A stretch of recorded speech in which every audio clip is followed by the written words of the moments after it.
Ya, perkuliahannya. Assalamualaikum warahmatullahi wabarakatuh. Selamat siang dan salam sejahtera untuk kita semua. Sebelumnya Ibu mau bertanya, suaranya Ibu kedengaran? Kedengaran, Ibu. Ya, baik. Karena kita akan memasuki bulan Ramadan, sebelumnya Ibu mau ucapkan mohon maaf lahir batin. Selamat menunaikan ibadah puasa besok bagi yang merayakannya. Semoga Allah memberikan rahmat kepada kita semua. Baiklah, pada kesempatan ini, Alhamdulillah puji syukur kepada Allah Subhanahu wa Ta'ala, Tuhan yang Maha Esa, karena atas izinnya semata sehingga kita bisa berkumpul di ruang Zoom dalam walaupun memang ini hari libur ya, tapi kita masih bisa berkumpul dalam mata kuliah parasitologi. Namun di sini Ibu mungkin baru pada pertemuan awal dengan Ibu, sehingga di sini Ibu akan kasih dulu kontrak kuliah. Jadi dalam kelasnya kalian itu, kita kan ada 4 tim, 4 orang dosen. Ibu Rafika, Pak Mursalim, Ibu, dan Pak Alvin. Hanya kalian dibagi, karena banyak dalam satu kelas dibagi untuk 2 regu atau 2 grup. Nah, Ibu sama Pak Alvin untuk kelasnya kalian. Sehingga itu tentunya Ibu sama Pak Alvin perlu lakukan kontrak kuliah dulu dengan mahasiswa sebelum kita praktikum agar kalian itu bisa terarah atau tahu kira-kira selama perkuliahan nanti mata pokok subbahasan apa yang akan kita pelajari, kemudian apa yang harus kita persiapkan, tugas-tugas apa yang ada. Jadi harus ada kesepakatan antara kalian dengan dosen. Sehingga itu Ibu mungkin izin untuk share kontrak kuliah Ibu.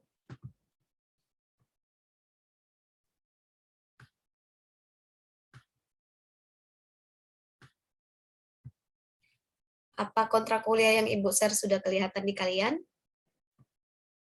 Sudah, Ibu. Sudah, Ibu. Sudah ya? Baik, pada kali ini Ibu akan membahas kontrak kuliah terkait parasitologi 2. Sebelumnya kalian mungkin sudah parasitologi 1 ya? Terkait pemeriksaan feses, helmintologi, dan lain-lain. Sudah ya? Iya, Ibu, sudah. Oke, baik. Jadi pada kali ini kita akan kontrak kuliah terkait parasitologi 2. Dalam parasitologi 2 ini, Ibu mungkin sudah kalian kenal karena sudah ada beberapa mata kuliah yang kalian mungkin pernah ketemu dengan Ibu. Namun kenapa Ibu perlihatkan CV ini? Karena Ibu mau mengingatkan kembali pada pertemuan nanti kalian ada laporan tugas yang nantinya tentu akan dikirim ke email Ibu. Jadi tidak ada lagi yang bertanya terkait Ibu di mana kirim tugasnya, melalui apa dikirim tugasnya, sehingga itu Ibu perlu kontrak kuliah. Nah, di kontrak kuliah ini sudah jelas Ibu menginformasikan terkait ini adalah email Ibu, di mana disinilah kalian nantinya mengirim semua tugas, laporan, ataupun apapun yang Ibu berikan ke kalian, dikirim ke email ini. Jadi tidak ada lagi yang bertanya Ibu dikirim kemana. Karena kita sudah kontrak kuliah. Kemudian kalau kalian misalnya sakit nih, atau tidak bisa hadir, menikah misalnya, atau ada kegiatan lain, maka bisa menghubungi Ibu secara pribadi di nomor telepon Ibu yang ini. Karena nomor ini aktif juga WA, jadi bisa di WA Ibu di nomor ini. Jadi tidak ada lagi bertanya, Bu, di mana Ki bisa dihubungi Ki untuk informasikan ini? Jadi cukup kalian hubungi di nomor ini dan mengirim tugas di email Ibu yang ini. Jadi tidak ada lagi yang bertanya terkait pengiriman tugas dan cara untuk menghubungi Ibu, Dik. Karena kita sudah bahas di kontrak kuliah pada awal pertemuan. Nah, kita tahu saat ini walaupun memang kasus COVID itu menurun, tapi beberapa varian dari COVID itu sendiri, Omikron untuk subvariannya BA2 itu saat ini kasusnya sedikit meningkat di beberapa provinsi, sehingga kita tidak tahu ke depannya kita selama perkuliahan akan tatap muka terus atau nantinya kita ada online-nya. Sehingga itu mungkin kontrak kuliah yang Ibu berikan ke kalian ini ada 2 sesi, yaitu mata pembelajaran terkait online maupun pembelajaran terkait offline. Dan kita lihat nantinya kira-kira kita seperti apa saat perkuliahannya, hanya disesuaikan saja. Nah, untuk kegiatan proses pembelajaran kalau kita misalnya online, dalam pertemuan kita itu cuman mengikuti atau perkuliahannya hanya menggunakan satu aplikasi saja. aplikasi Zoom Meeting. Jadi kayak seperti ini. Ibu nggak pakai Google Meet atau aplikasi lain. Jadi kita hanya pakai aplikasi Zoom Meeting. Nah, kalau kita pertemuannya online, maka pertemuannya bisa dalam bentuk ceramah. Ceramah ini dalam artian ibu yang bawa materi atau kalian yang menyajikan materinya. Kemudian kita bisa diskusi ataupun nanti ada presentasi penugasan yang ibu berikan baik itu kelompok ataupun individu. Ini kalau kita online sifatnya. Kemudian penugasan yang ibu berikan itu bisa sifatnya mandiri atau laporan individu. Kemudian bisa juga dalam bentuk laporan kelompok. Nah, laporan itu bisa dalam bentuk misalnya referat atau tugasnya kalian dalam bentuk referat, dalam bentuk makalah. Jadi referat itu mirip makalah. Hanya referat itu kajian teorinya lebih dalam. Jadi kalau makalah tetap ada kajian teori, hanya tidak mendalam seperti referat. Sedangkan kalau paper itu tidak seterstruktur makalah. Jadi dia yang penting mengkaji pembahasan secara ilmiah.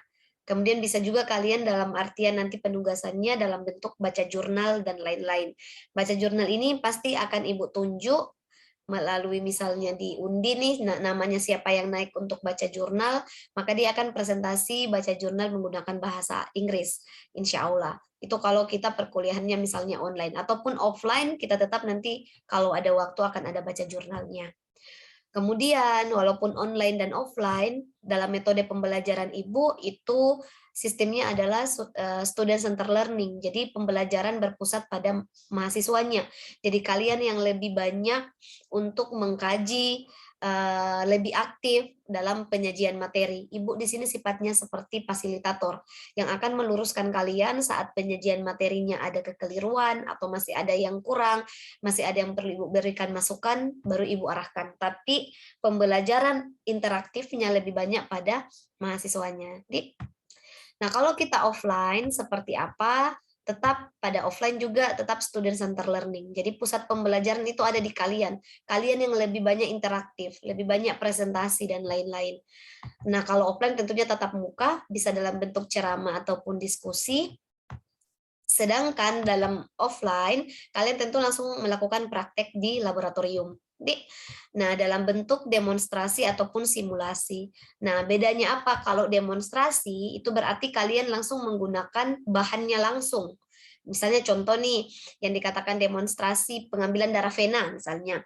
Berarti kalian langsung menusuk temanmu. Sedangkan kalau simulasi, itu berarti menggunakan alat peraga. Seperti misalnya kalian menggunakan untuk ambil darah bukan pada manusia langsung, tapi pada manikin dan lain-lain, itu artinya simulasi. Jadi praktek kita itu bisa dalam bentuk simulasi ataupun demonstrasi terkait pemeriksaan parasitologi itu sendiri. Nah, kira-kira apa-apa deskripsi mata kuliah kita atau substansi kajian yang akan kita kaji dalam pertemuan parasitologi 2 ini. Nah, dalam parasitologi 2, substansi kajian yang akan kita kaji yaitu yang pertama, kita akan melakukan pemeriksaan protozoa. Jadi untuk pemeriksaan protozoa ini biasanya kita menggunakan sampel feses. Nah, biasanya untuk melihat apa? Jadi topik pembahasan kita untuk pemeriksaan protozoa yaitu kita akan membahas terkait protozoa Giardia lamblia, kemudian Trichomonas, kemudian E. coli atau Entomobacoli, kemudian Entamoeba histolytica dan Balantidium coli. Kenapa berfokus pada ini? Karena protozoa ini yang membuat manifestasi klinis atau penyakit yang lebih berbahaya pada manusia. Jadi kita berfokus membahas protozoa ini. Sedangkan protozoa-protozoa yang jenis lain yang tidak menyebabkan manifestasi klinis berbahaya pada manusia itu kita tidak terlalu bahas. Yang penting kita mengetahui bahwa misalnya Giardia lamblia bentuk kistanya itu seperti apa, kemudian bentuk trofozoitnya itu seperti apa. Kalian harus bisa membedakan. Jangan sampai ATLM saat di lapangan yang bentuk trofozoit dia sebut kista, yang bentuk kista dia sebut trofozoit. Jadi kalau trofozoit itu dia masih memiliki biasanya flagella ya. Jadi masih memiliki alat gerak. Sehingga biasanya dalam bentuk trofozoit itu aktif dia bergerak, berpindah-pindah, kita lihat, kita amati di mikroskop. Sedangkan kalau dalam bentuk kista itu biasanya sudah tidak ada alat gerak. Jadi dia biasa bentuknya bulat atau bulat pipi ataupun cekung, kemudian di tengahnya itu punya beberapa nukleus atau inti. Itu kalau bentuk kista. Jadi bentuk kista itu sudah tidak jalan atau sudah tidak bergerak. Sedangkan bentuk tropozoid itu dia sudah bergerak. Nah, ini harus kalian bisa membedakan spesies yang ini, dan spesies yang lain. Terletaknya di mana. Nanti ini tentunya kalian akan membawa sampel feses karena dia banyak biasanya menyebabkan manifestasi klinis di usus. Kecuali biasanya Trichomonas vaginalis, biasanya itu ada ditemukan di sampel urin perempuan, karena ini biasanya di alat kelamin kebanyakan ya. Jadi nanti ini akan kita lihat, tapi biasanya kalau kalian dalam ambil sampel di mahasiswa itu jarang ditemukan, kecuali mahasiswanya biasanya ada keluhan keputihan yang banyak, lendir yang berlebih, lendir yang bau, itu bisa jadi sampel untuk lihat Trichomonas vaginalis. Ya, tapi kalau enggak ada, nanti kita coba cari sampel abnormal sehingga kalian bisa mengamatinya di rumah sakit. Kemudian yang perlu kalian memahami adalah berikutnya, mungkin ini kalian sudah belajar terkait helmintologi di parasitologi 1. Itu kalian sudah periksa ya? Terkait feses rutin. Sudah langsung praktek kemarin. Kemarin yang feses rutin kalian sudah langsung praktek ya? Atau bagaimana? Yusniati Bula. Kemarin kalian langsung praktek di lab atau seperti apa ya untuk feses rutin? Iya, Ibu, pernah Ibu langsung praktek. Jadi kalian sudah bisa membedakan sisa pencernaan. Suaranya enggak kedengaran, Yusni. Termut, Ki, suara tak? Kalau seperti ini, Bu, mungkin tidak dijelaskan secara spesifik pas praktikum di semester di parasitologi 1, Ibu. Yang parasitologi 1 kalian praktekkan apa? Yang kemarin tuh pemeriksaan Helmi, metode eosin yang begitu, Ibu, yang langsung mikroskop. Oh, yang sediaan langsung ya? Iya, Ibu, Yang sediaan langsung ya, yang pakai eosin Iya, atau NaCl ataupun NaCl. Lugol ya. Iya, Ibu. Jadi yang langsung sediaan langsung, belum yang metode lain. Belum, Ibu. Oke. Nah, ini penting kalian pelajari sisa pencernaan. Kenapa Ibu bilang penting? Karena banyak ATLM tidak bisa membedakan sisa pencernaan dengan telur cacing. Ya, biasanya telur cacing dia sangka sisa pencernaan. Ini penting kalian memahami bentuk normal dari sisa pencernaan dari karbohidrat, misalnya dari tepung amilum atau karbohidrat yang lain, kemudian dari kentang, kemudian bagaimana sisa pencernaan dari sayur-sayuran seperti serat tumbuhan, kira-kira di gambaran di feses itu seperti apa, kalian harus tahu. Serat otot dan lemak, itu gambarnya seperti apa kalau di sisa pencernaan. Karena banyak ATLM, sisa pencernaan itu dianggap telur cacing atau dia tidak tahu membedakan ya. Ini harus penting kalian tahu. Kemudian kenapa sisa pencernaan itu penting? Karena kalau kalian periksa di pemeriksaan feses rutin, di format pemeriksaan itu ada sisa pencernaan. Takutnya kalian tidak tahu membedakan, kalian tulis sisa pencernaan negatif.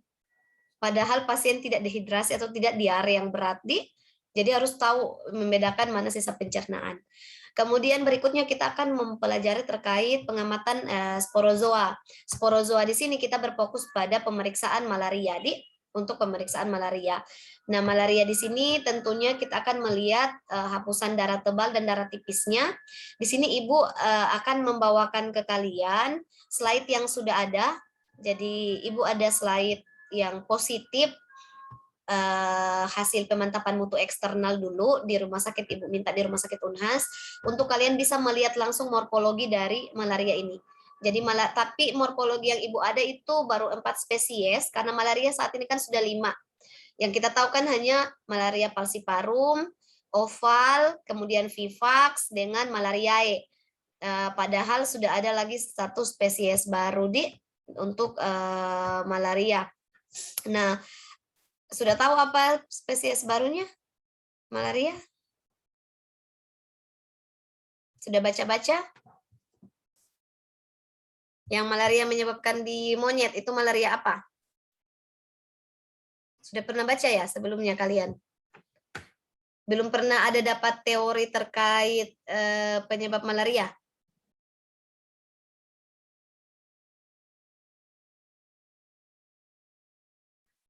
Ada atau suaranya Ibu tidak kedengaran karena kalian tidak ada bersuara? Karena Ibu. Kira-kira Jadi apa kalau yang spesies yang menyebabkan malaria? Plasmodium knowlesi, Bu. Iya, jadi ada tambahan di Plasmodium knowlesi. Hanya di DDR-nya Ibu yang ada itu cuma 4 spesies, untuk knowlesi belum ada. Tapi nanti akan kita amati. Paling Ibu kasih lihat saja ke kalian terkait slide-nya, Dik.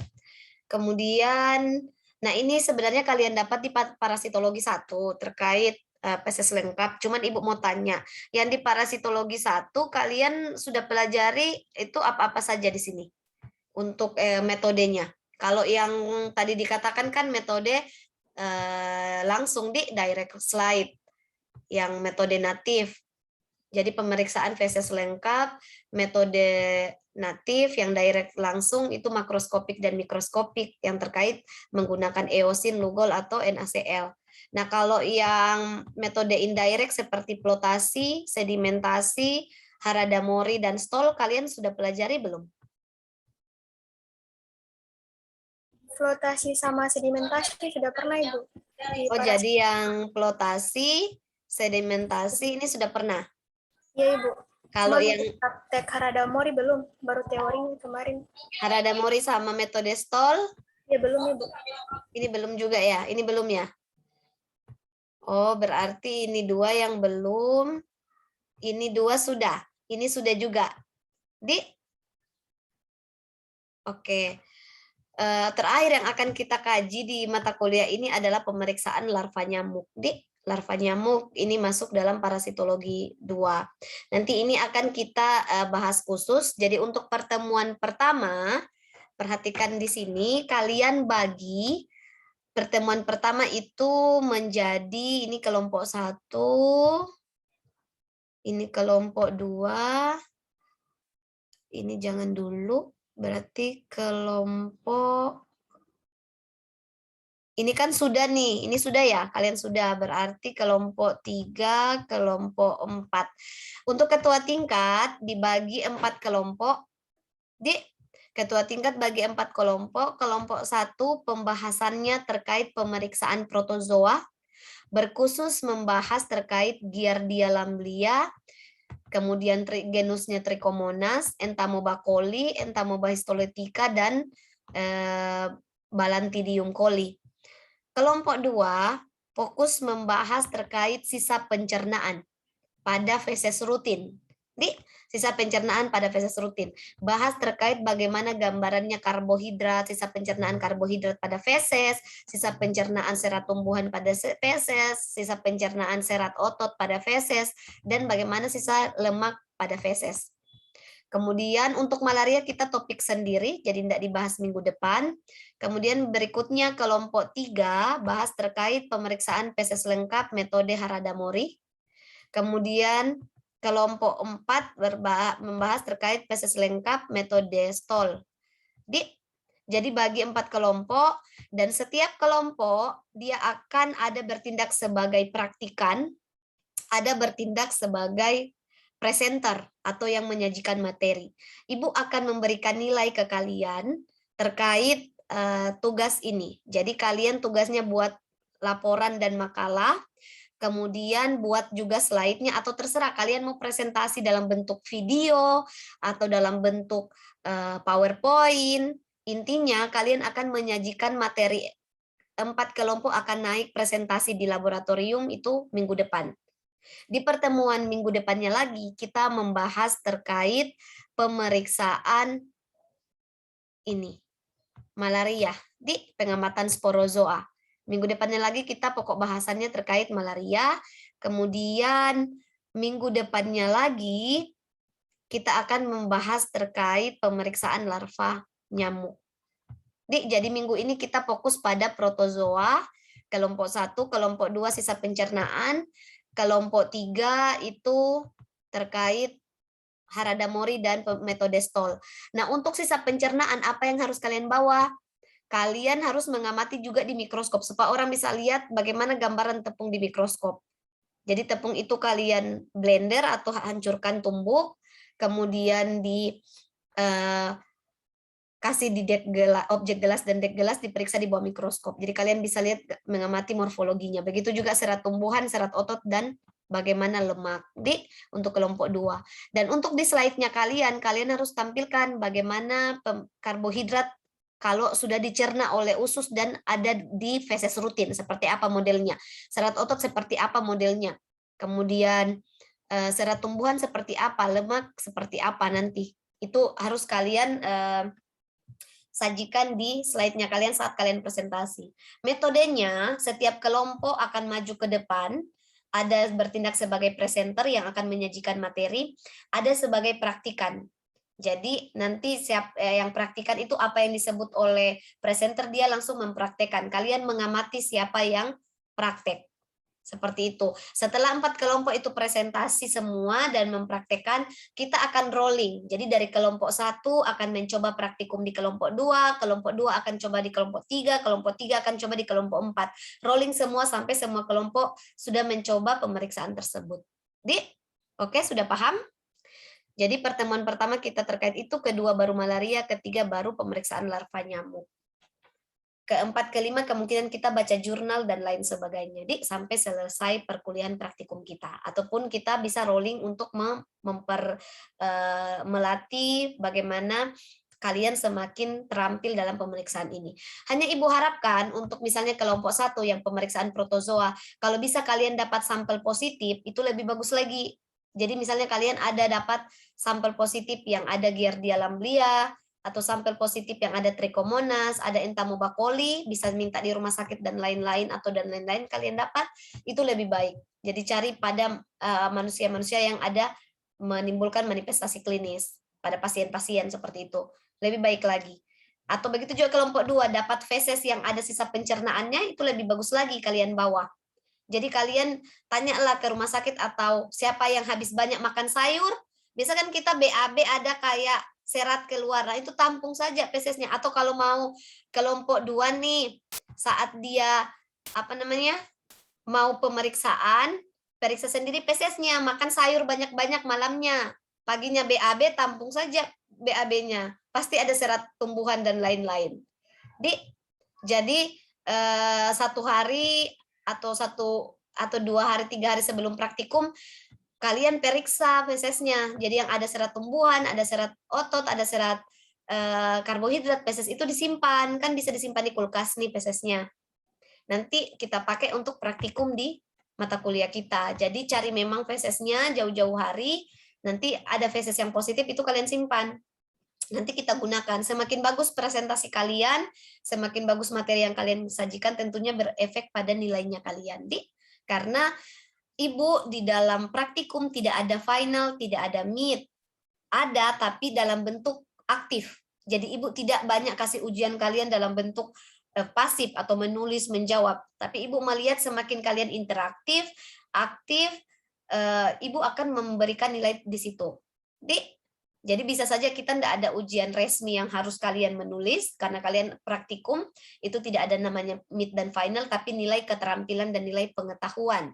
Tentunya Ibu akan peroleh secara aktif. Maka Ibu harap kalian kalau bisa cari sampel yang positif memang. Jadi misalnya kita praktikum hari Kamis atau hari apa nih, kalian dari hari Senin sudah cari sampel, hari Selasa kalian periksa memang nih di lab. Habis itu kalian simpan sampelnya. Pada saat di praktikum hari Kamis, itu sudah yang betul-betul positif.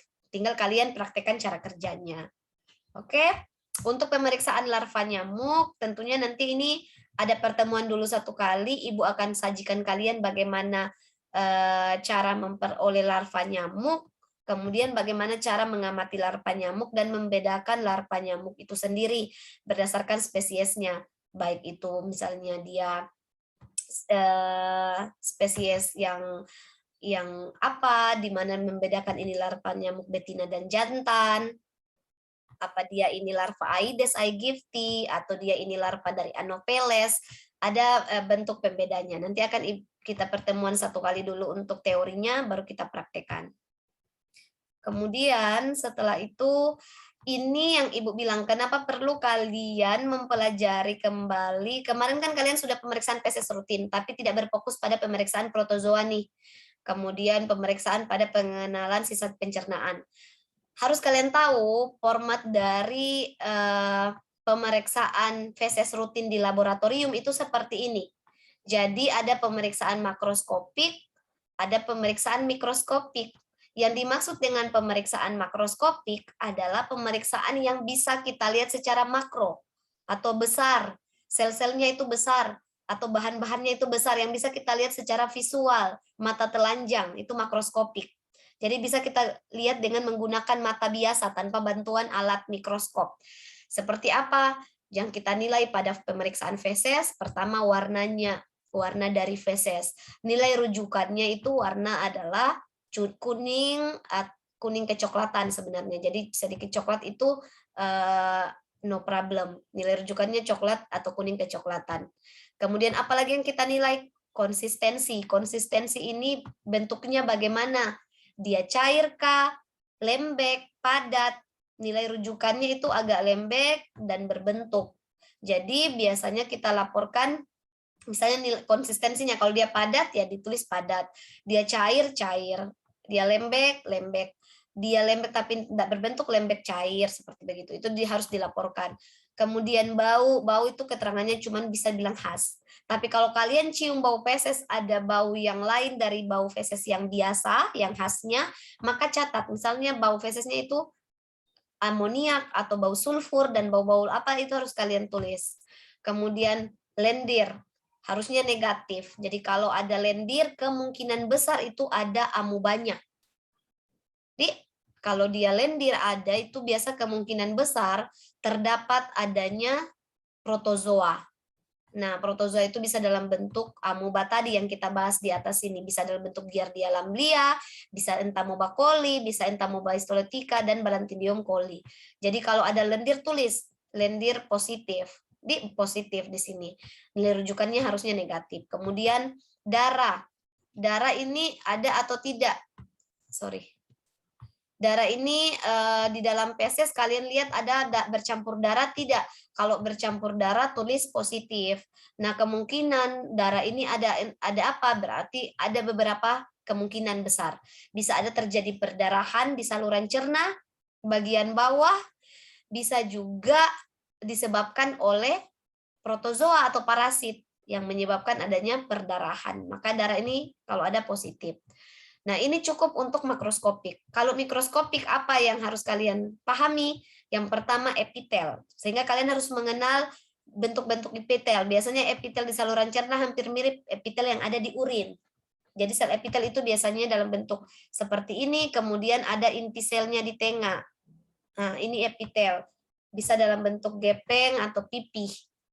Nah, kalau kalian temukan epitel di feses, laporkan positif ada epitel.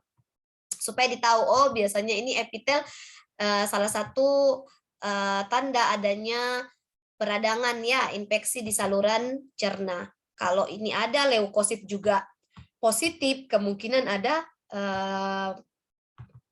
inflamasi atau peradangan di saluran cerna kita.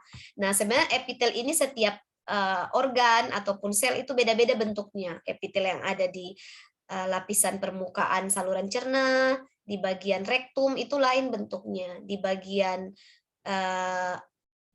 saluran lain itu lain bentuknya di saluran cerna. Jadi khas. Nah, ini bisa jadi indikator adanya inflamasi.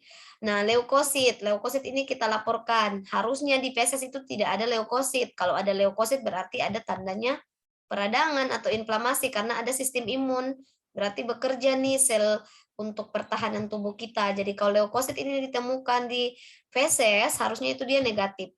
Kalau ditemukan, laporkan per lapangan pandang besar. Jadi bukan per lapangan pandang kecil ya pelaporannya, dia harus per lapangan pandang besar. Ibu mau tanya, Nur Syafika, lapangan pandang besar itu lapangan pandang berapa? Kalau pemeriksaan feses. Coba Nur Syafika, lapangan pandang besar itu berapa? Kan kalian sudah belajar parasitologi 1. Kalau positif 1 terdapat Bukan, Ibu bertanya, lapangan pandang besar itu berapa objektifnya? Besarannya. Kalau kita menggunakan pembesaran mikroskop. Lensanya apa? Menggunakan lensa apa? Pembesaran 40 kali, Bu, lensa objektif. Oke, jadi pembesaran 40 kali kalau lapangan pandang besar. Kalau lapangan pandang kecil berarti pembesaran 10 kali lensa objektif. Nah, kalau untuk epiteleukosit dan eritrosit itu menggunakan lapangan pandang besar. Ingat itu untuk interpretasinya, bukan lapangan pandang kecil. Laporkan leukosit harusnya negatif. Kalau kalian temukan satu saja, dua atau tiga, maka harus dilaporkan. Ini sama bentuk leukosit ya, sama seperti pada urin. Kemudian eritrosit juga itu perlapangan pandang besar. Itu harus dilaporkan. Kemudian apalagi yang harus dilaporkan? Itu sisa pencernaan. Nah, ini yang Ibu bilang. Sisa pencernaan nilai rujukannya itu harusnya positif. Kalau nilai rujukan sisa pencernaan itu negatif, berarti itu abnormal, berarti pasien itu sudah dehidrasi, sudah kekurangan makanan yang karena tidak makan berarti, atau dia dehidrasi berat. Karena kalau harusnya pada orang normal di feses mengandung sisa pencernaan, nasi yang kita makan, sayur yang kita makan, daging yang kita makan, ikan yang kita makan harusnya akan keluar di feses kita. Tapi kalau sisa pencernaan itu negatif, maka itu abnormal. Sisa pencernaan itu positif. Biasanya apa yang dinilai? Lemak, serat tumbuhan, serat otot, pati atau amilum, kemudian beberapa biasa ditemukan kristal, tapi sisa pencernaan itu cuma ini. Lemak, serat tumbuhan, serat otot, dan pati atau amilum. Sehingga kalian tentu harus bisa membedakan nih ini. Makanya harus kalian pelajari, jangan sampai kayak beberapa kasus ATLM itu jelas-jelas itu serat sisa pencernaan dia bilang telur cacing. Dilaporkan positif telur cacing. Jadi harus tahu membedakan ya. Kemudian kristal, kalau kalian dapat kristal juga CA oksalat bisa didapat loh di feses. Itu dilaporkan ditemukannya ada kalsium oksalat yang bentuknya seperti amplop. Itu kalian harus laporkan. Apapun yang ditemukan dilaporkan. Kemudian karena kristal itu nilai rujukannya negatif. Kemudian apalagi? Helmin lagi, cacing dalam bentuk telur ataupun larva. Jadi harus tahu membedakan. Kalau larva itu dia sudah dalam bentuk apa?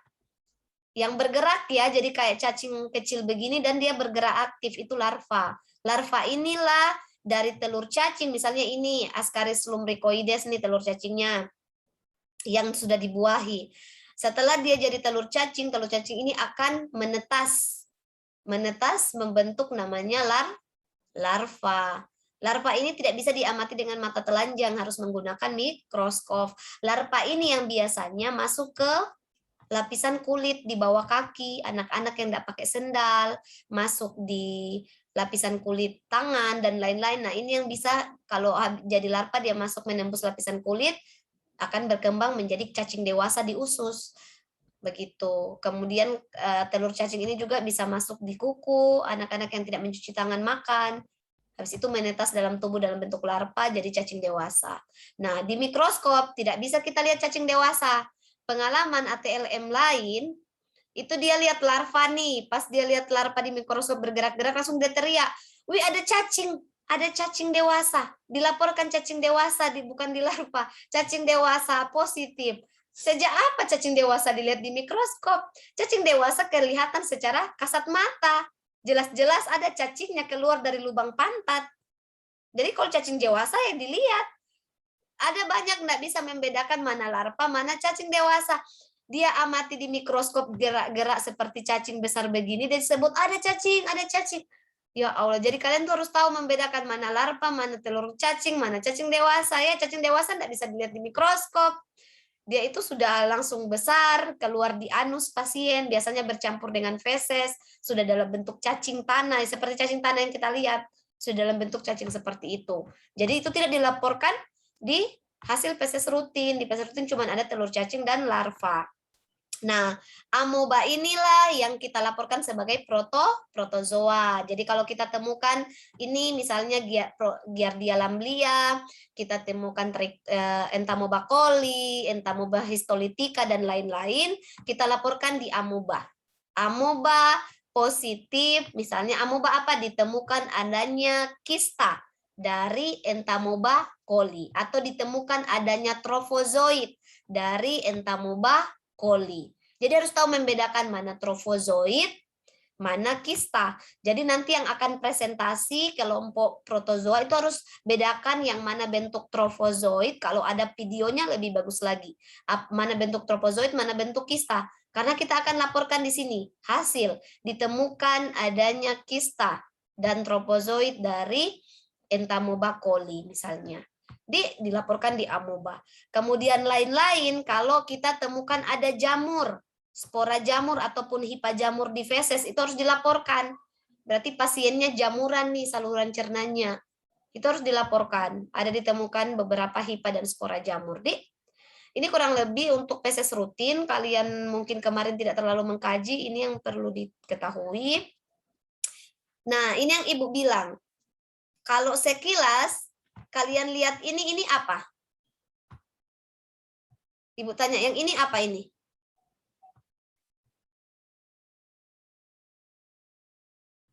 Coba Reskia. Reskia, kalau kalian lihat ini seperti apa? Jelas ini gambar yang Ibu kasih merah? Yang ini? Reskia, ini apa kira-kira kalau kalian sekilas lihat?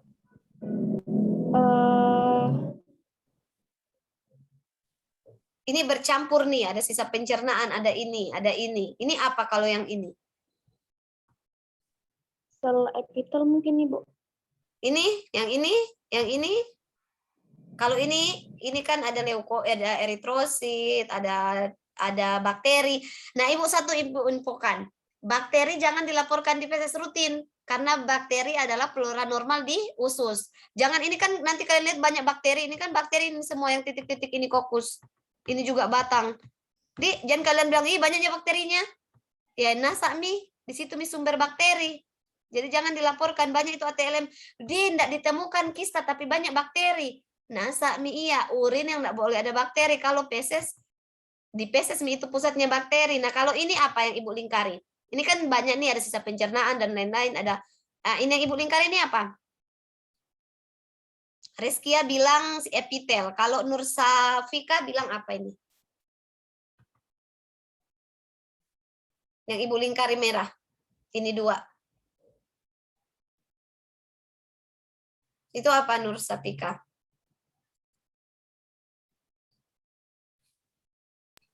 Kayak anu, Bu, larva. Kayak larva.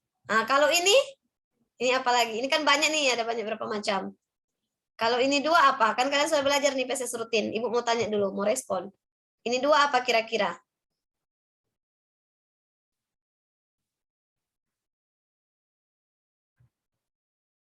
Siapa bisa jawab?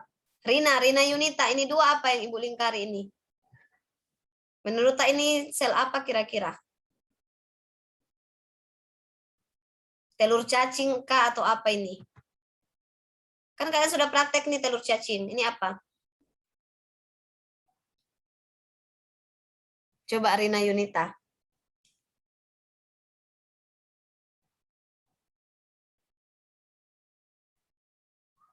Rina, apa kira-kira Rina? Apa jawab yang Rina tahu?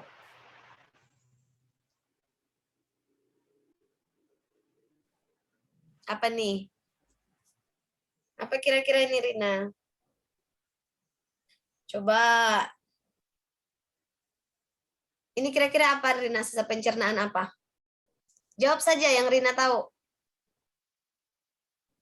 Telur cacing, Pak. Telur cacing apa?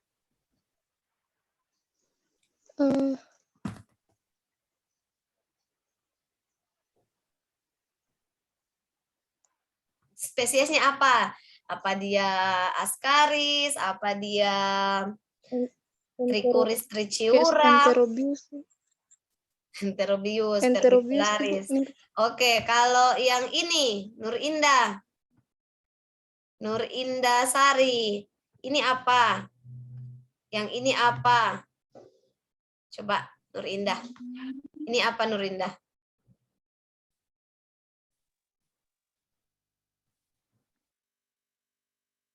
Bayangkan Nur Indah sudah jadi ATLM ini di lab. Kira-kira ini apa? Ini apa? Ini apa?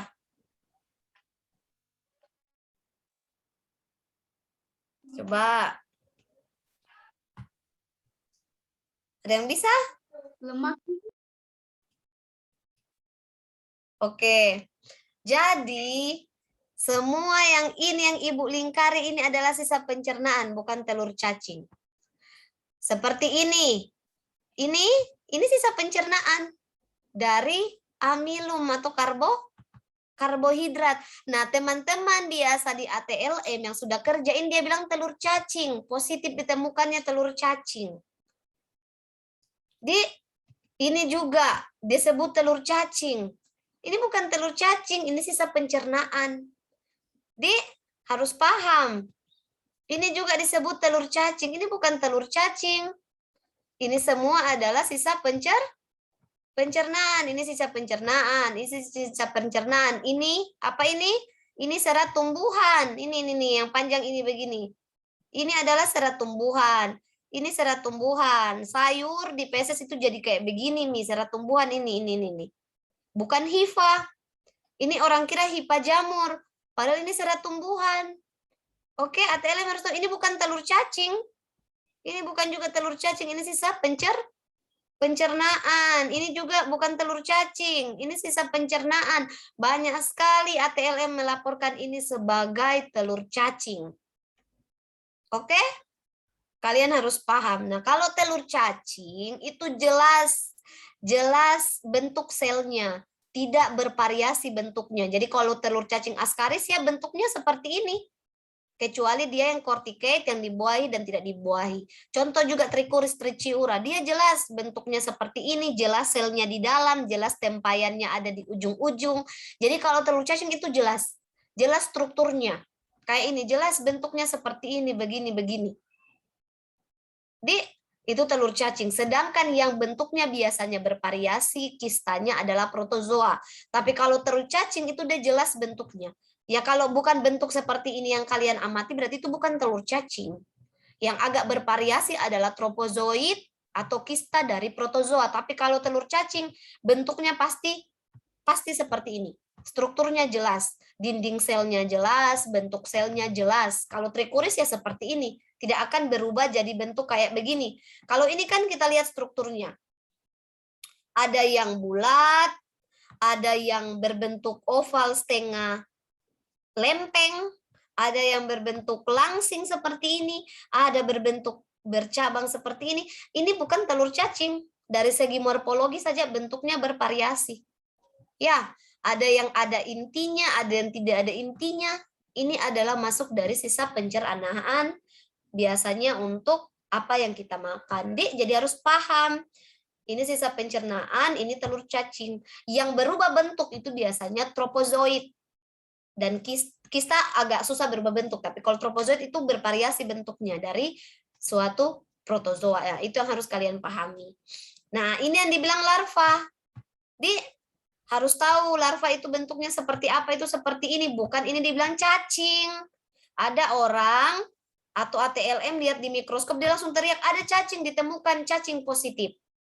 Bukan cacing dewasa ini adalah larva. Bentuknya memang sudah seperti cacing, aktif bergerak. Nah, ini bisa kalian lihat. Ibu putarkan video. Untuk kalian lihat, Widya Putri kamera tak aktifkan. Video larva itu ini.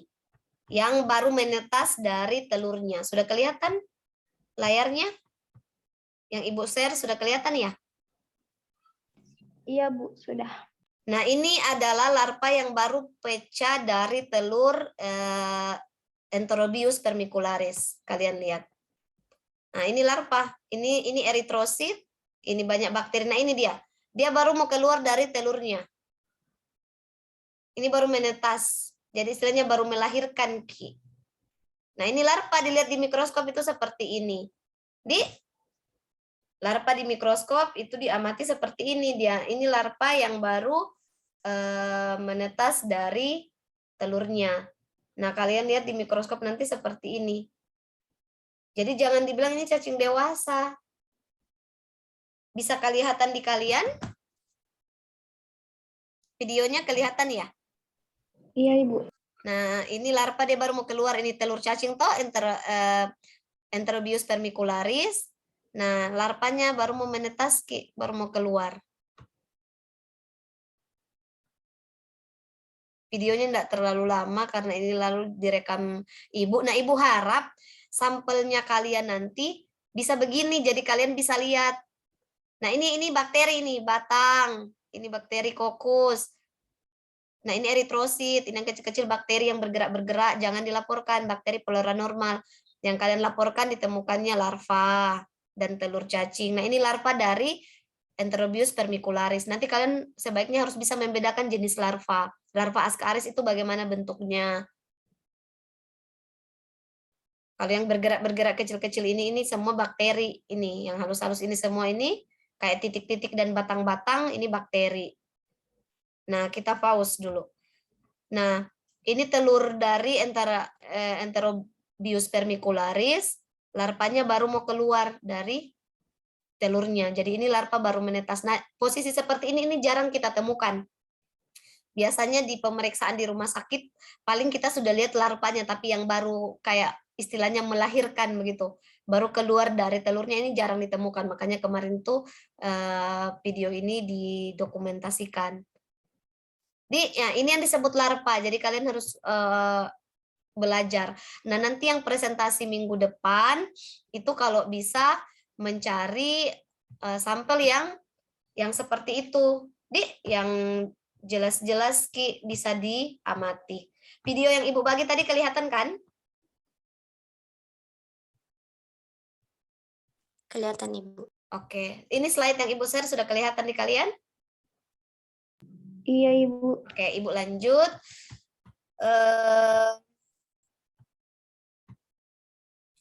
Nanti dalam perkuliahan bagaimana mekanisme penilaian dari Ibu. Nah, untuk penilaiannya Ibu mengikuti penilaian dari sebenarnya, Ibu mohon maaf ini slide-nya Ibu kehadiran 35%. Ibu baru dapat info di si akad bahwa penilaian kehadiran itu 10% sesuai pedoman akademik. Jadi Ibu belum sempat rubah, kita sudah kontrak kuliah.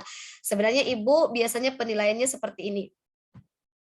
Paling tinggi Ibu ambil itu dari kehadiran, itu dulunya itu 35%, kemudian tugas praktikum, itu laporan dan lain-lain, video dan lain-lain itu 30%, kemudian UTS 15% dan UAS 20%. Tapi ternyata Ibu baru dapat info dari akademik, Ibu coba baca, kalau penilaian untuk praktikum sesuai pedoman akademik Poltekkes Kemenkes Makassar itu sudah berubah.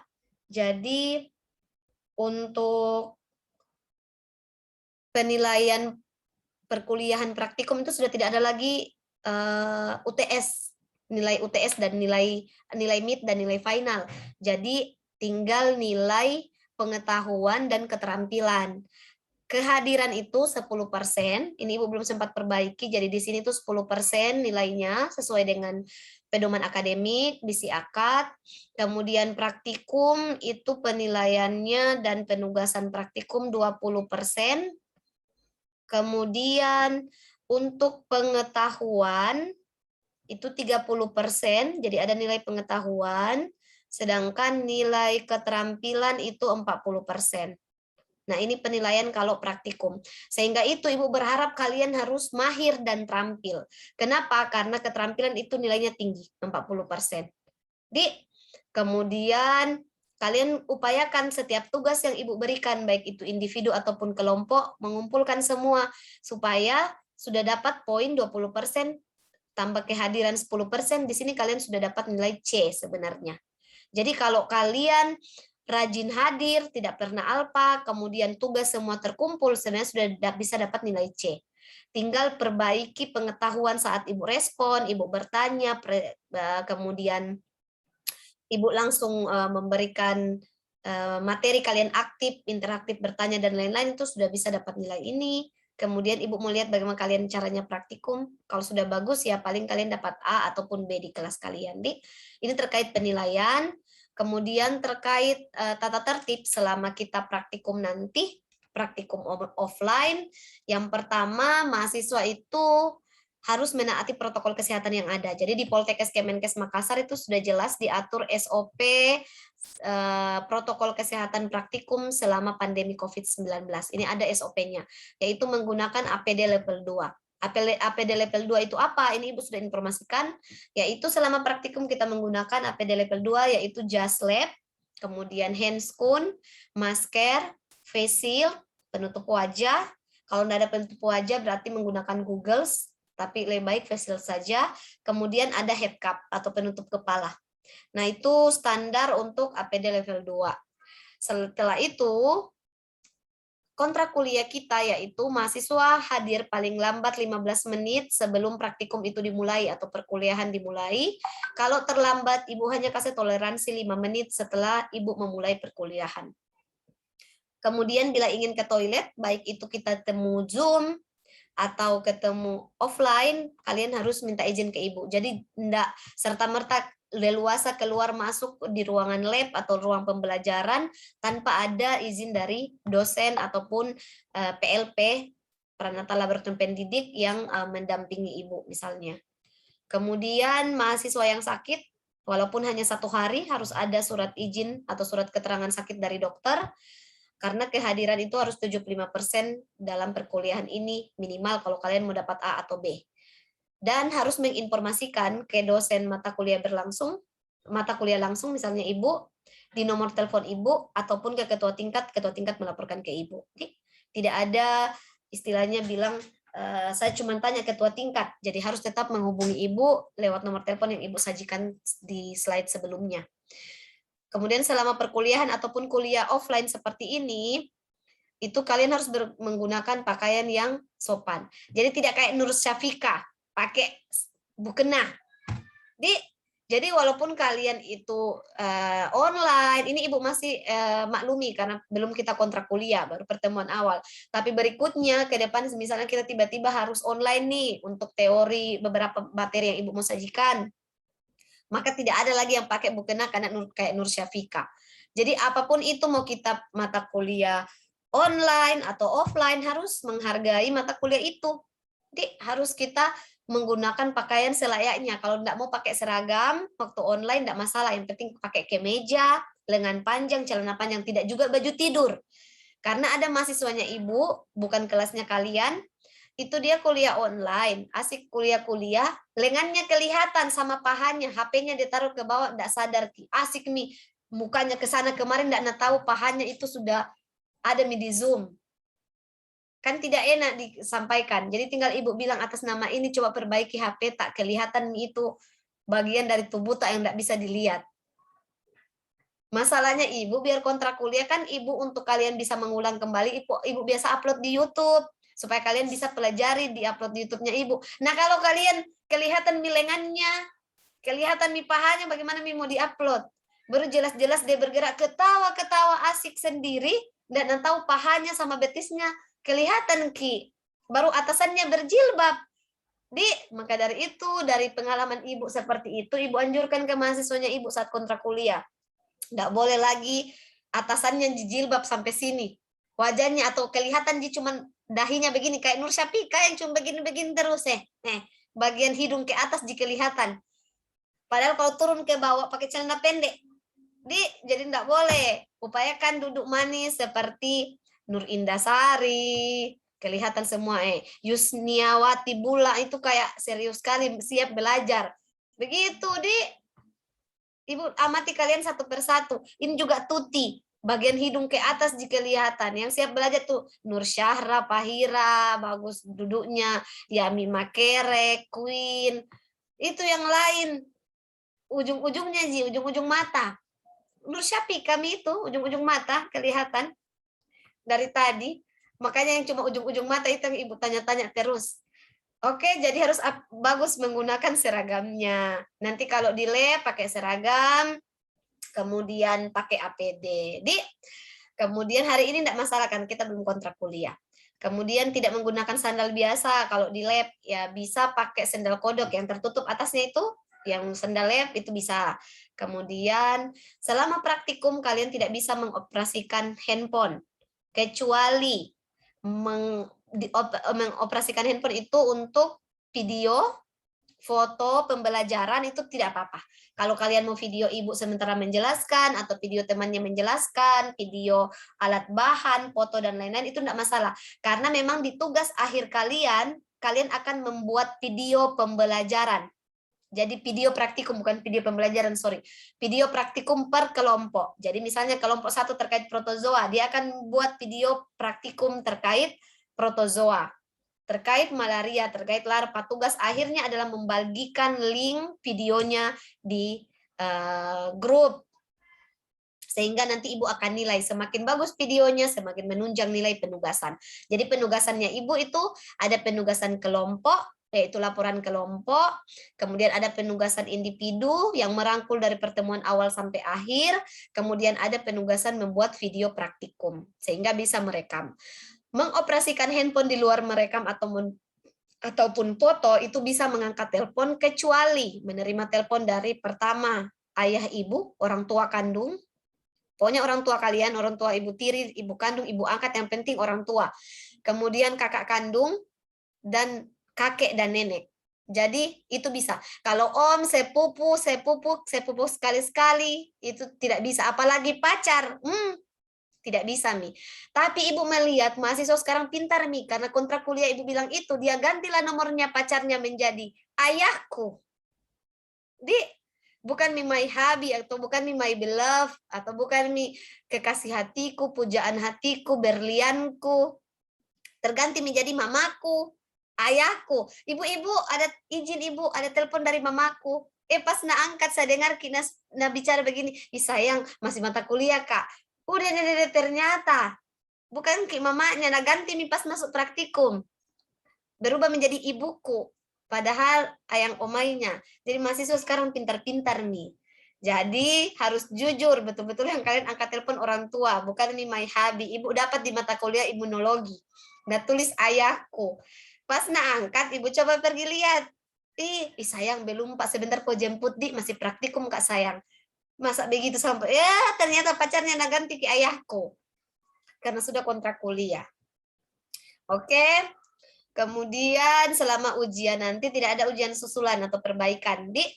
Jadi upayakan saat ibu itu tipikal dosen yang tidak menginformasikan kita mau ujian atau kita akan respon begitu.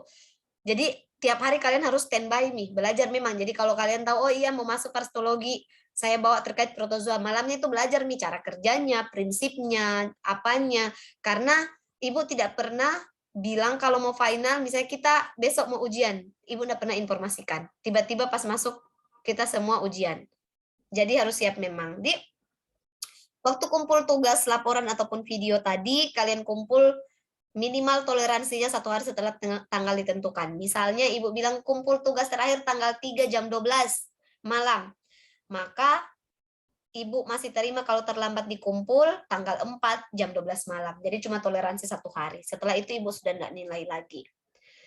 Kemudian pembagian kelompok dan peralatan perkuliahan telah tersedia sebelum praktikum. Nah, sehingga itu ibu minta ke penanggung jawab mata kuliah untuk bisa membagi kelompok sehingga setiap ketua kelompok bertanggung jawab menyediakan alat dan bahan. Jadi tidak ada bilang semua itu ketua tingkat atau penanggung jawab kuliah yang siapkan, bukan. Tapi tiap kelompok.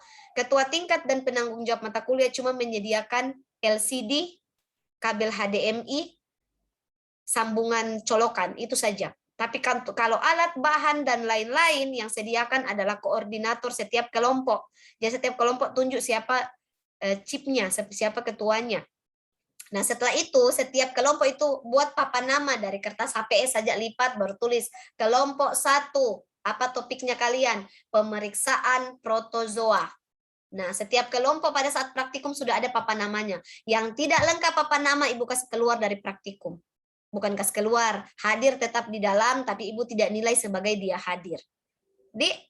Karena kalian punya tanggung jawab, punya hak untuk menerima ilmu dari ibu. Kalian sudah bayar SPP, jadi walaupun kalian terlambat atau kalian buat kesalahan, ibu tetap kasih masuk belajar, tapi hak dari ibu untuk tidak memberikan nilai ke kalian atau menganggap kalian hadir karena pelanggaran yang kalian buat. Jadi Ibu sudah sampaikan di kontrak kuliah, jadi setiap kelompok catat apa yang harus kalian sediakan. Tidak ada lagi, Bang, Ibu, ku lupa, Ki. Ibu, ku ini, Ki. Tidak ada. Oke?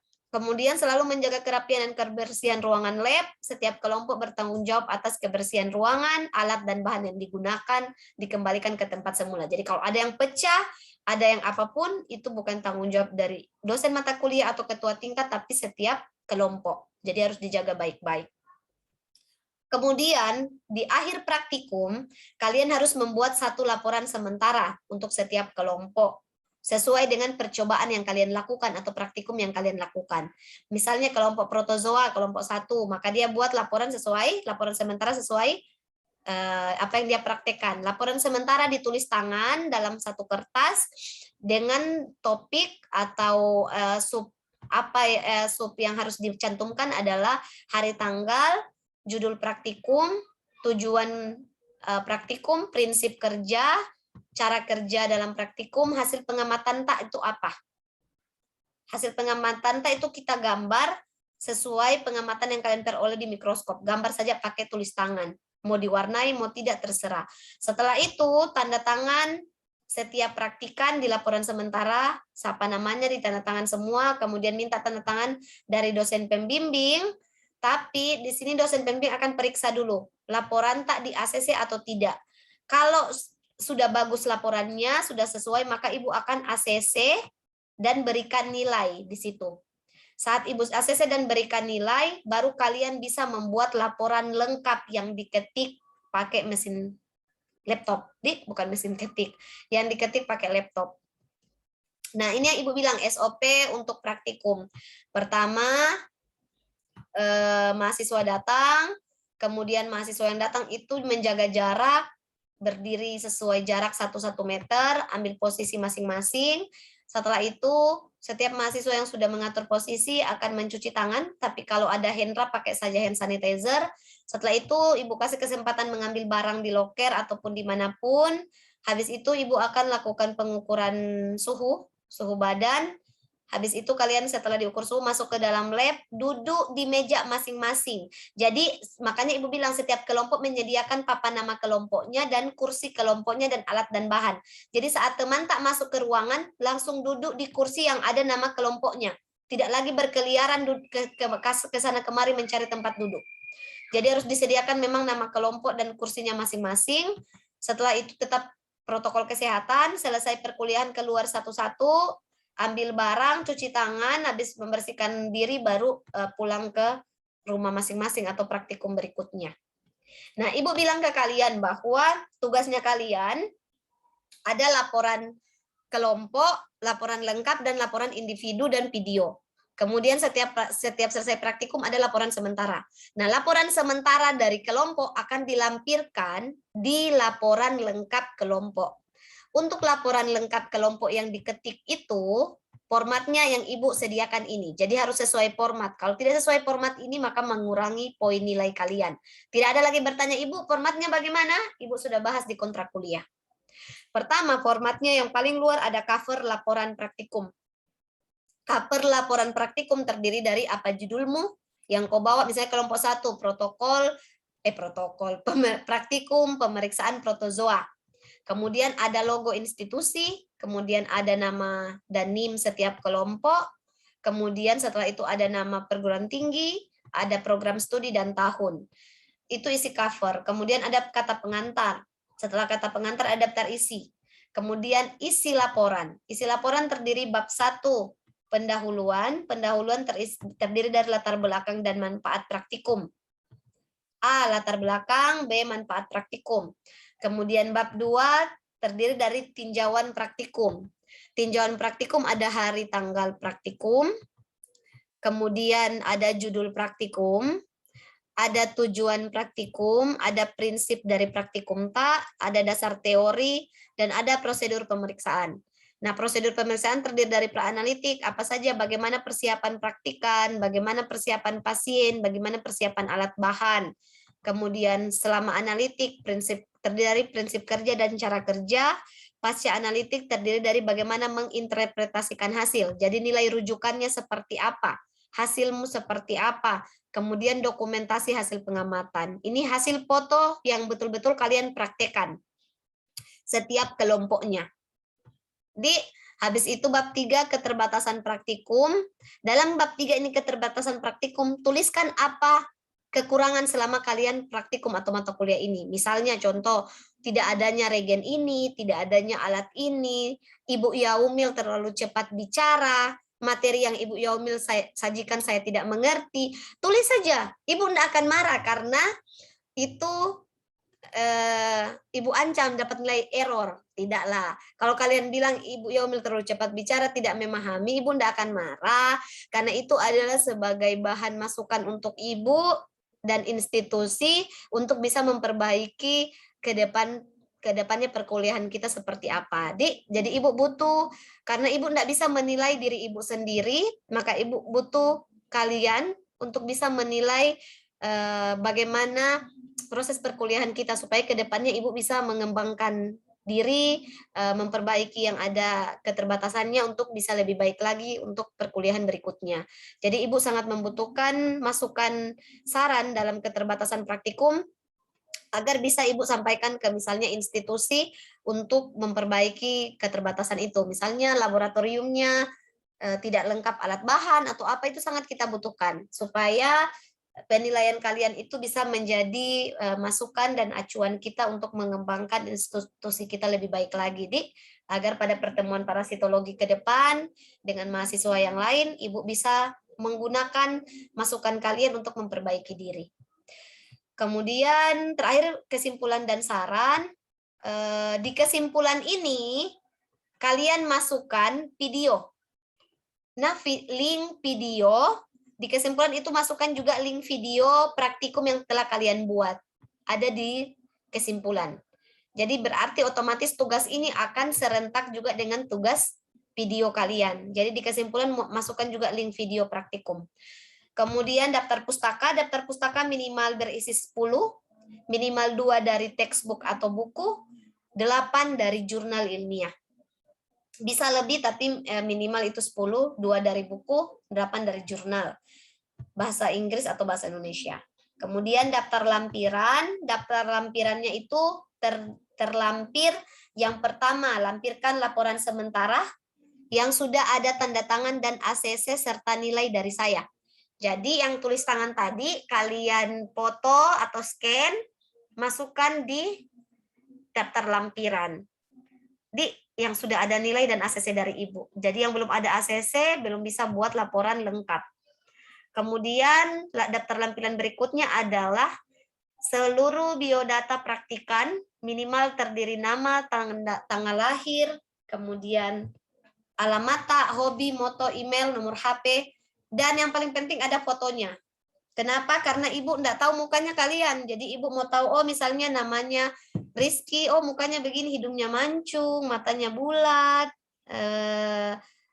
kemudian kulitnya begini, supaya Ibu kenal,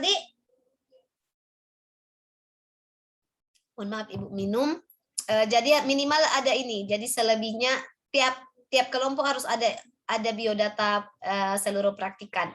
Kalian mau tulis lebih-lebih juga enggak apa-apa. Kenapa Ibu butuh hobi dan motomu? Agar Ibu bisa persuasif mengenal kalian. Oh misalnya Nur Indasari dia motonya adalah ini, hobinya adalah ini. Jadi Ibu bisa, oh kayaknya pendekatan untuk Nur Indasari Ibu harus lakukan begini.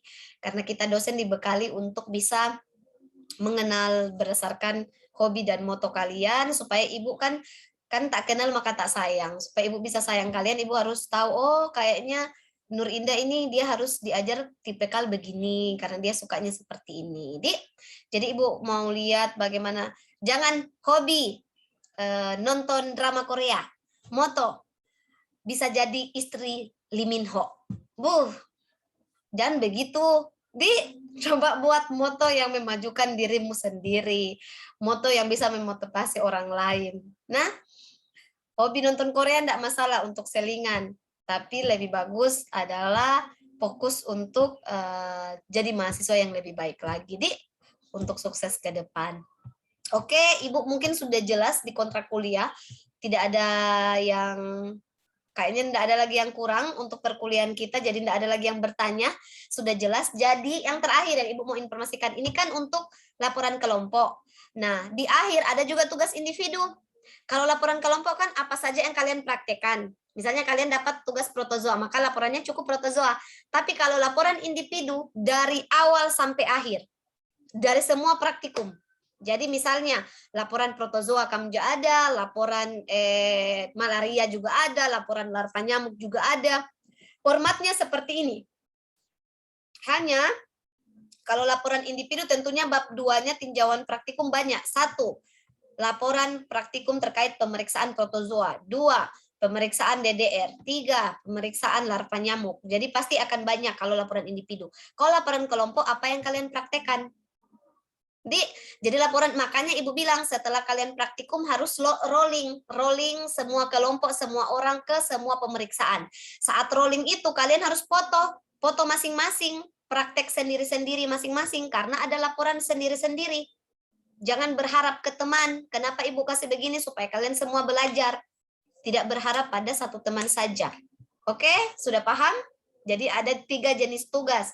Laporan kelompok, laporan individu, video, tambah laporan sementara. Terakhir, pesan dari Ibu sebelum Ibu tutup, kadang sudah mau asar, your future is determined by what you start today. Jadi masa depanmu ditentukan oleh apa yang kamu mulai hari ini.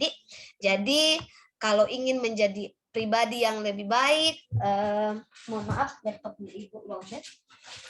Kalau ingin menjadi pribadi yang lebih baik, pribadi yang sukses, maka dari hari ini tuh kalian harus menyiapkan semua itu. Jadi kalau ingin punya nilai yang baik untuk mata kuliah parasitologi, dapat nilai A, maka dari hari ini kalian sudah persiapkan, karena sudah jelas kontrak kuliah yang Ibu berikan itu apa, berarti kalian sudah tahu untuk bisa mendapatkan nilai A, saya harus seperti ini. Karena sudah jelas tugasnya seperti apa, penilaian Ibu seperti apa, deskripsi substansi kajian yang akan Ibu kaji itu ke depannya seperti apa, kalian sudah tahu, sehingga kalian sudah bisa belajar dari saat ini. Oh, kita akan ada mata kuliah DDR nih, malaria, berarti kan sudah harus baca-baca memang terkait malaria, terkait larva nyamuk, terkait pemeriksaan ini, karena sudah jelas. Jadi pesan dari Ibu, mulai hari ini jadilah pribadi yang lebih baik, rajinlah membaca, bacalah buku minimal 1 hari, minimal 15 menit. Jadi bacalah buku 15 menit, 2 lembar saja per hari, tapi harus konsisten dan rutin. Jadi apapun pribadi atau tindakan yang baik yang kalian lakukan itu harus dikonsisten, harus ada konsistennya. Kalau konsisten itu pasti hasil akhirnya adalah kesuksesan. Jadi belajarlah dengan tekun mulai hari ini agar kalian bisa menuai hasil belajarmu menjadi pribadi yang lebih baik dan lebih cerdas lagi. Mungkin demikian yang bisa Ibu sampaikan. Terima kasih banyak adik-adik. Usikum wa nafsi bitaqwallah wa mustanfastabikul khairat. Sebelum Ibu tutup, Ibu kasih kesempatan ke kalian. Siapa tahu ada yang ingin bertanya sebelum Ibu tutup pembelajaran ini. Apa kita sudah sepakat dengan kontrak kuliah? Jadi kalau sudah ketuk palu terlambat 5 menit itu Ibu anggap kalian tidak hadir walaupun tetap Ibu kasih masuk, tapi seperti butiran debu yang tidak dianggap, tetap masuk walaupun terlambat masuk di belajar karena haknya kalian mendapatkan ilmu dari Ibu. Tapi Ibu anggap kalian tuh sebagai butiran debu. Jadi tidak dilihat, duduk di situ tapi Ibu tidak lihat, seolah-olah kalian ghost. Tidak dilihat, dianggap tidak hadir tapi ada dalam kelas, menyakitkan. Itu memang menyakitkan hati. Ada tapi dianggap tak ada. Ada tapi seperti tak ada. Sudah sepakat 5 menit. Kalau kita sudah sepakat Ibu tutup, berarti kontrak kuliah kita sudah yes. Nggak ada lagi bilang menyanggah, Ibu terlalu begini sekali, Ibu. Nggak ada. Sudah kontrak kuliah, kalian nggak ada menyanggah. Sepakat, Mi? Kalau sepakat, berarti kita dealkan kontrak kuliah kita pada hari ini sudah fix, tidak ada yang dikurangi dan tidak ada yang ditambahkan. Sampai bertemu minggu depan. Setiap ketua kelompok siapkan alat dan bahan. Nama-nama kelompoknya Ibu harap hari ini sudah ada di grup kita. Sehingga setiap kelompok sudah menyiapkan materi, alat bahan, sampel pemeriksaan untuk praktikum kita di minggu depan. Baik adik-adik, terima kasih banyak. Assalamualaikum warahmatullahi wabarakatuh. Sebelum ditutup, absen kita kalau pertemuan online adalah absen di menu chat dengan menulis nama lengkap dan NIM. Jadi walaupun dia masuk ikut awal tadi tapi tidak absen di menu chat, maka dihitung sebagai tidak hadir. Silakan untuk mengisi nama lengkap, kemudian NIM serta PO di menu chat.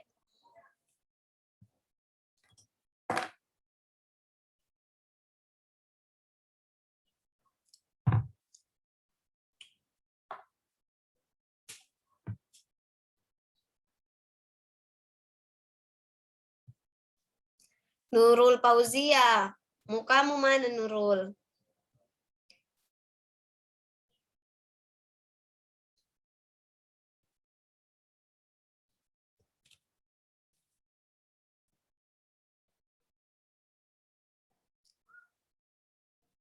Silakan absen.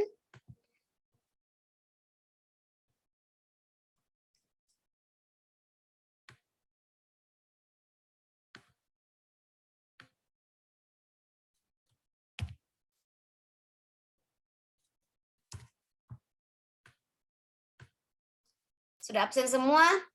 Kalau sudah absen semua, yang sudah absen bisa leave dari menu ruang Zoom ini. Terima kasih banyak.